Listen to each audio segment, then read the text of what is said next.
Sarthana police સ્ટેશનના traffic મોરલના ગુનામાં નાસ્તા ફરતા સંચાલકને ઝડપી પાડતી સુરત શહેર એસઓજી પોલીસ કમિશનર અનુપમ ગહેલોત સુરત શહેરના હોય સુરત શહેરમાં અલગ અલગ પોલીસ સ્ટેશનમાં નોંધાયેલ ગુનાઓમાં નાસ્તા ફરતા આરોપીઓને પકડી પાડવા અંગે આપેલ સૂચના અનુસંધાને પોલીસ કમિશનર રાઘવેન્દ્ર વસ્ત ક્રાઇમ નાયબ પોલીસ કમિશનર રાજદીપસિંહ નકોમી સોજીના માર્ગદર્શન હેઠળ એસઓજીના પોલીસ ઇન્સ્પેક્ટરે કામગીરી કરી છે।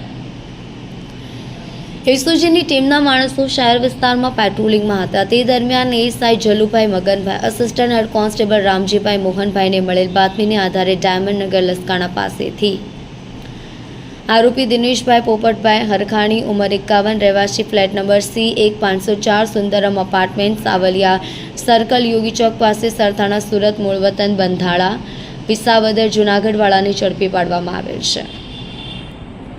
મજકૂર આરોપીની પૂછપરછ કરતા હકીકત જણાઈ આવી છે કે પોતે મેજિસ્ટ્રિક રેસિડેન્સીની પાસે ગુજરાત કાર સર્વિસ નામના ગેરેજની બાજુમાં પતરાના શેડમાં કૂટણખાનું પોતે ચલાવતો હોય। તારીખ 13/7/2024ના રોજ પોલીસે રેડ તેનું કૂટણખાનું ઝડપી પાડવામાં આવ્યું હતું, જે ગુનામાં પોલીસે તેને વોન્ટેડ જાહેર કર્યો હતો।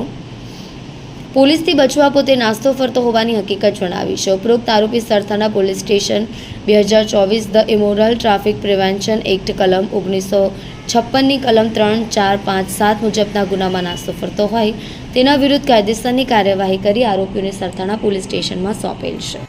કલ્પેશ રાણા સાથે જોતા રહો ન્યૂઝ 9 ગુજરાતી સુરત।